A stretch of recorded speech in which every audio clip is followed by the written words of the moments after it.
We can, even something as simple as like eye contact in a situation where there's a possibility of finding a sexual partner is a very important component of that, because eye contact indicates interest, and it also indicates, at least in principle, the possibility of approach. And so approach is dopaminergically mediated, and it's a positive emotional state. And that's also why, interestingly enough, if you go into a pharmacy and there's a rack of magazines, and what's on the cover? Always, almost always, beautiful woman. Like on 50% of the men's magazines there's a beautiful woman, and on like 100% of the women's magazines, which is really interesting, you know, because you might think, well, why is that? Well, women's eyes are always looking out in a way that they're looking at you. So there was some interest. So it's an invocation of interest. And so, you know, magazines evolve. All the ones that don't get bought fail.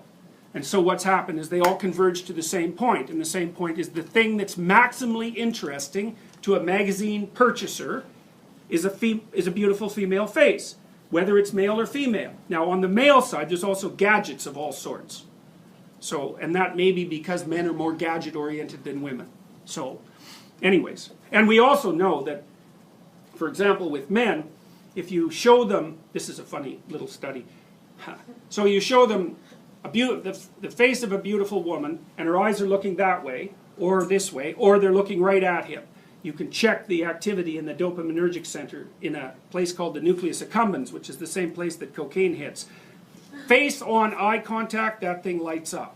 It lights up even more if she's wearing a red dress. Right, and you can get the same kind of lighting up with a red curvy sports car. Yeah. So it's, you know, my thought when I read that was the perfect situation is like a beautiful girl dressed in red, perched on a sports car with some cocaine. Why red? Why red? Why red? Yes. That's a good question. I'm not exactly sure why. Oh, that's wrong. I do know why red. Ripe fruit. Women have co-evolved with ripe fruit. It's very sneaky of you, by the way. So that's why you know that too. You just have to leaf through a women's magazine, and the lipstick is always associated with like apples that are glistening in some way, or a peach or something like that. And we were primarily fruit eaters. And the reason we have color vision is to detect fruit, ripe fruit. And so part of the reason that fruit turns red or colored when it ripens is because the fruit that was successfully eaten by creatures that distributed the seeds was the fruit that was ripe when it was eaten.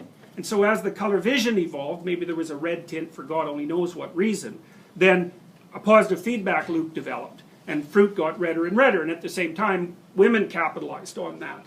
So that's partly, I think, what explains the association between Eve and the apple in Genesis. Because Genesis is also a story about gaining sight. So, yeah, so that's why red. So that's pretty funny. I really think that's pretty funny. So, you know, evolved sensory significance is absolutely everywhere, you know, and it's so deep inside of us. Yeah. I have to wonder about blood, too. It seems like it also... Oh, yeah. Red's a significant color. But I think, I mean, and it's funny, too, because say there's a flushed face. Well, that means it's infused with blood. It's also a sign of health. It's also a sign of sexual arousal. But it is a sign of health. And so you see, in old Coke ads from the 1930s, the girl's cheeks are so red that, you know, it looks like she has a fever. So it's often a form of sexual signaling that indicates health. So that's another part. I mean, these are multiply determined, right? It is anything as complex as vision. Yeah, and blood means, hey, maybe don't go there. Or maybe it means there's something to eat. Right.